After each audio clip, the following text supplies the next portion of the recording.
We have come that the blind may see, not in the way they do it within Pentecostalism, but we have come to impart knowledge and reason.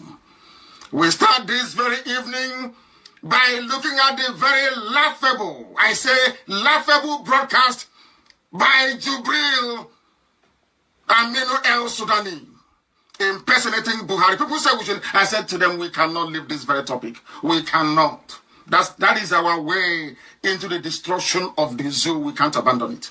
Not today, not tomorrow, not ever. Because we are alive. The whole world knows we are alive. We are interactive. I can read some of your comments. Odokunwa Biafra is with us. Michael the Great Nwata is with us. Aguyi Biafra is with us. Ernest Orakwe is with us. The whole of the world is listening, I assure you. That the truth may prevail. That the liars of iniquity, the workers of darkness may be put to shame. They said Jubril did a broadcast. It was touted as a live broadcast, but due to our perseverance, due to our persistence, it is now very clear to the whole world that they were lying. Now it is clear to the whole world that the zoo is lying. They have always been lying to you. They have been deceiving you. But because of our tenacity, because of our never say die attitude, because of our dedication, because of our resoluteness, ordinary people are now beginning to ask questions. How come we cannot see him? You claim you are the president, but we cannot see you. What type of president are you? I serve the wonderful people of Biafra. I am live and direct. I need no introduction. And Biafrans can watch me live and direct all over the world. But the man you claim is an Asorok that most people foolishly call Buhari, that very man cannot speak to you, cannot talk to you, cannot conduct a simple press conference as all other heads of states are doing all over the world. Cannot take questions from the journalists. Instead of the journalists to be asking those in Asorok, who is that thing there? They are busy phoning my house in the village and asking my younger brother if I am alive or not. BBC Igbo, BBC Igbo, BBC Igbo.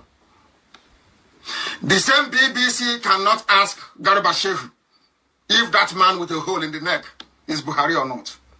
They cannot ask Asorok if that thing there on a bleaching cream, and I am sure the reason why he accepted this very commission to come to the zoo, maybe he must have seen Chris Oyakilome of Christ Embassy. The way he's very light, or not shiny, he said, let me go there. And I'm sure maybe he said, get me the cream that Chris is using. I want to use it. All of a sudden, Jubril is light and yellow. Overnight. He wants to look like Chris Oyakilome. He wants to look like the pastor of Christ Embassy. All of a sudden, he's light. BBC cannot ask Asorok, why is this man all of a sudden very light?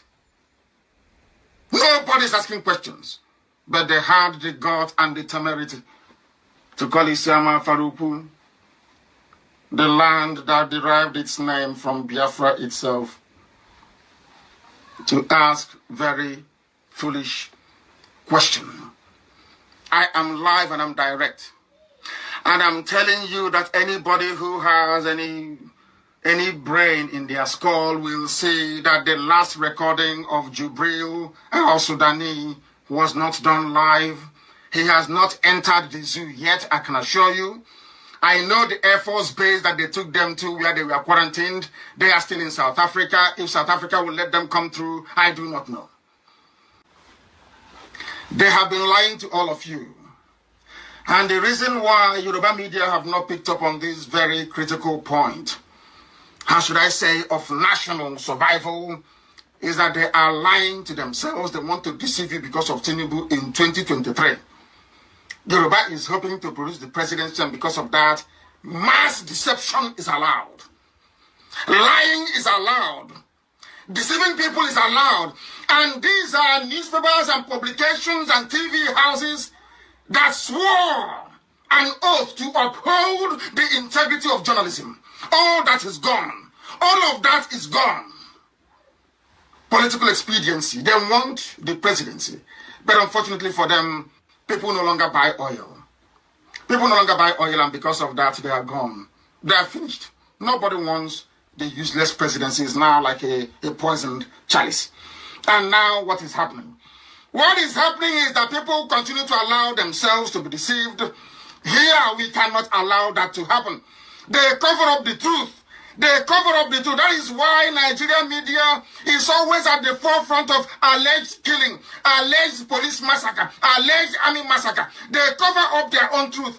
They cannot speak the truth, and they will use their deception to leverage the government to get money. If not for Dave Umahi, would we have known that governors pay Nigerian Union of Journalists?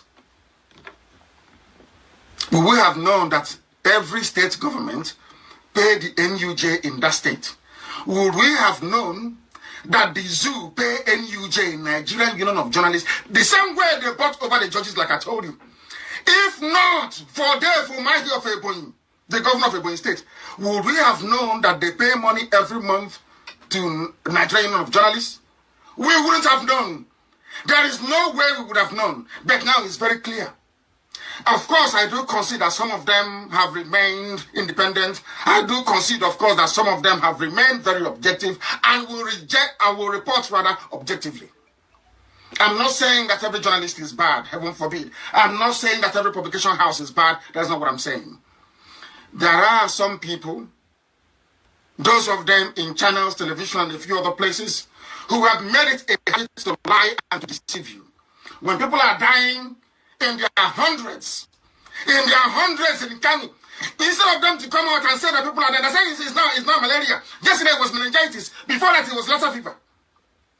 Because you are living in a society where the culture is to lie and to deceive. That is what is happening to you. That is why you are blind. That is why you cannot see. And that is why we have come, that the truth may prevail. Aso Rock is empty. And anybody who doesn't know that by now is mad. If you don't know that Aso Rock is empty, you are insane. You are insane. In the middle of a pandemic, there is no president-only recorded speech. In the middle of a pandemic, there is no vice president. In the middle of the pandemic, nobody from the government can stand and take questions from journalists apart from an ordinary secretary. The thing that things are okay. That is how to run a country. You're telling me that such a society is capable of producing intellectuals. Of course, we know that Aisha Buhari has taken temporary charge of Aso Rock. That was why she sent 18 lorry load of rice to Kanu. She is temporarily in charge. There is still power tussle going on as to who will be the new de facto president of the zoo. These are the things you ought to know. These are the things that we're bringing to your knowledge and to your attention. That there is nobody inside Aso Rock. I told you that nobody cannot speak. That was what I told you. He cannot talk. He cannot grant any live interview. He cannot even be recorded speaking. I said that to you. You doubted me. If that boy in Aso Rock is Jubril, for instance, don't you think they would have done this recording of theirs 2 days ago live inside Aso Rock? I told you they have no access to the office of the president.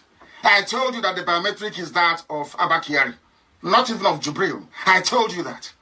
Some of you are doubting me. Today, why can't they broadcast from inside Aso Rock? It was because I chastised them. That was why they took a picture of one of the offices and used it as a background to deceive you. I told you that the zoo is gone, that the zoo has crumbled. Some did not believe, but I believe by now your eyes are beginning to open and you are beginning to see what we are saying. They cover up the truth, and when you speak the truth, they come